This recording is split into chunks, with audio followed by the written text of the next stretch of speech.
तो प्यारे विद्यार्थियों नमस्कार, स्वागत है आप सबका एक और नए वीडियो में।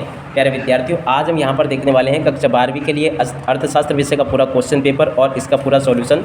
तो चलिएगा जल्दी से हम आगे बढ़ते हैं, देखते हैं और समझते हैं कि कक्षा 12वीं का आपका अर्थशास्त्र विषय का पूरा क्वेश्चन पेपर किस प्रकार का आएगा और आप सब लोगों को प्यारे विद्यार्थियों अपने पेपर का सॉल्यूशन कैसे पूरा कंप्लीट कर लेना चाहिए। प्यारे विद्यार्थियों, आज मैं यहाँ से आपको टोटली पूरा का पूरा क्वेश्चन पेपर बताऊँगा ताकि आप सब लोगों को पूरा का पूरा क्वेश्चन पेपर अच्छे से समझ में आ सके। अब चलो जल्दी से हम आगे बढ़ते हैं, समझते हैं कि कक्षा 12वीं का आपका अर्थशास्त्र का पेपर कैसा आएगा और आप सबको अपने पेपर का सॉल्यूशन कैसे पूरा कंप्लीट कर लेना चाहिए। तो देखिएगा कुछ इस प्रकार का पेपर होगा। पहला क्वेश्चन, अर्थव्यवस्था को वर्गीकृत किया जा सकता है। तो देखो उपरोक्त सभी में निम्नलिखित में से किस अर्थव्यवस्था में निजी एवं सार्वजनिक क्षेत्र का अस्तित्व पाया जाता है। तो देखो मिश्रित अर्थव्यवस्था में जब कुल उपयोगिता अधिकतम होती है तब सीमांत उपयोगिता होती है शून्य। यहाँ पर आपको शून्य लिख देना है।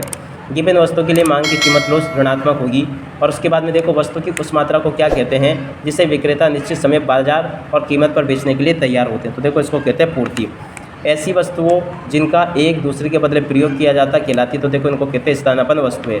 उसके बाद में देखो उपभोक्ता का संतुलन उस बिंदु पर होता है जब तो देखो सीमांत उपयोगिता बराबर मूल्य होता है। तो देखो प्यारे विद्यार्थियों, यहाँ तक के सभी क्वेश्चन मैंने आपको बता दिए। अब चलो जल्दी से हम आगे बढ़ते हैं, आगे क्वेश्चन को देखते हैं। तो देखिएगा ये सभी के सभी क्वेश्चन लिखे हैं, आप स्वयं इनको देख लें और इसके बाद में देखो यहाँ से आप सब लोग रिक्त स्थानों की पूर्ति को भी समझ लें। रिक्त स्थानों में पहला रिक्त स्थान अल्पकालीन उत्पादन फलन की व्याख्या। तो देखो साधनों के प्रतिफल द्वारा की जाती है, इसका राइट आंसर आपका ये आ जाएगा। दीर्घ अवधि में स्थिर लागत नहीं होती, यहाँ पर आपको ये लिखना है। सीमांत लागत केवल परिवर्तनशील लागतों पर निर्भर करती है, यहाँ पर आपको ये लिख लेना है।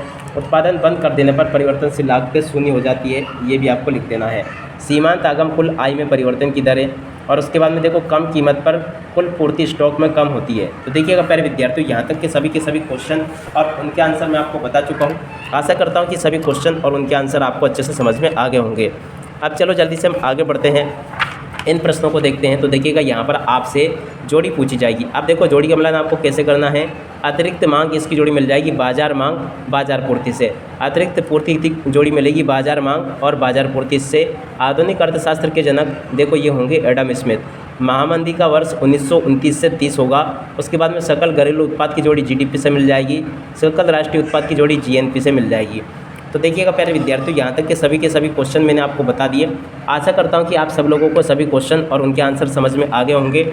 अब इसके बाद में देखो प्यारे विद्यार्थियों, प्रश्न नंबर 4 में आपसे इस प्रकार से एक शब्द या फिर एक वाक्य में उत्तर पूछे जाएंगे। पहला क्वेश्चन पढ़ते हैं, अंतिम वस्तुएं किसे कहते हैं। तो देखिएगा अंतिम रूप से उपभोग योग्य वस्तुओं को हम अंतिम वस्तुएं कहते हैं।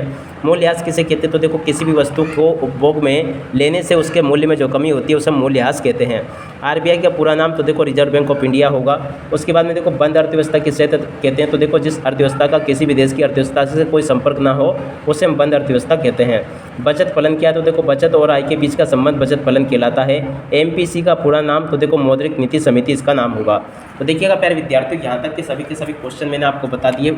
उम्मीद करता हूँ कि सभी क्वेश्चन आपको अच्छे से समझ में आ गए होंगे, आप स्वयं इनको अच्छे से तैयार कर लें। अब इसके बाद में इधर आ जाते हैं, इन प्रश्नों को देखते हैं। सत्य असत्य। जी हाँ प्यारे विद्यार्थियों, प्रश्न नंबर 5 में आपसे सत्य असत्य पूछे जाएंगे। पहला क्वेश्चन, कीन्स का रोजगार सीमांत प्रभावपूर्ण मांग पर निर्भर करता है, ये भी सत्य होगा। पूर्ति स्वयं मांग का सृजन करती है, ये कथन जेबीसे का है, ये भी सत्य होगा। बाजार का नियम कीन्स ने दिया, ये भी असत्य होगा। विकासशील राष्ट्रों के लिए घाटे का बजट उपयोगी होता है, ये भी आपका सत्य होगा। आज संतुलित बजट में आय बराबर होता है, ये भी सत्य होगा। व्यापार शेष बराबर दृश्य मदों का निर्यात माइनस दृश्य मदों का आयात, ये भी आपका सत्य होगा। तो देखिएगा यहाँ तक के सभी क्वेश्चन देख लें और उसके बाद में देखो स्थिर विनिमय दर का निर्धारण सरकार द्वारा किया जाता है, ये भी आपका असत्य होगा। तो देखिएगा प्यारे विद्यार्थियों, यहाँ तक के सभी क्वेश्चन मैंने आपको बता दिए। अब इसके बाद में देखो प्रश्न नंबर 6 को देख लें। 6 के बाद में देखो 7 को देख लीजिएगा। अब देखो यहाँ तक के सभी क्वेश्चन मैंने आपको बता दिए। अब इसके बाद में हम आगे बढ़ते हैं, अगले क्वेश्चन को देखते हैं। तो देखिएगा यहाँ से आप सब लोग इन प्रश्नों को पढ़ लें। प्रश्न नंबर 8 ये लिखा है। 8 के बाद में देखो 9वां क्वेश्चन ये लिखा है, 10वां क्वेश्चन ये लिखा है, 11वां और 12वां क्वेश्चन ये यहाँ पर आपको दिया गया है।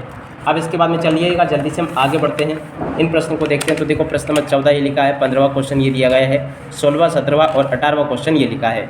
यहाँ तक के सभी क्वेश्चन प्यारे विद्यार्थियों मैंने आपको बता दिए। अब इसके बाद में देखो इन प्रश्नों को देख लो। प्रश्न नंबर 20 ये लिखा है, 21वां क्वेश्चन ये लिखा है, 22वां ये लिखा है और 23वां क्वेश्चन ये यहाँ पर आपको दिया गया है। तो देखिएगा प्यारे विद्यार्थियों, आपके पेपर में आने वाले यहाँ तक के सभी क्वेश्चन और उनका सॉल्यूशन मैं आपको बता चुका हूँ। उम्मीद करता हूँ कि सभी क्वेश्चन और उनके आंसर आपको अच्छे से समझ में जरूर आ गए होंगे। तो आप स्वयं इनको अच्छे से कंप्लीट कर लें ताकि आप सब लोग अपनी परीक्षाओं के पेपर में इनको अच्छी प्रकार से लिख कर आ सकें। तो देखिएगा प्यारे विद्यार्थियों, यहाँ तक के सभी क्वेश्चन मैं आपको बता चुका हूँ। अब इसी के साथ में इस वीडियो को यहीं पर पूरा करते हैं। नमस्कार, जय हिंद, जय भारत।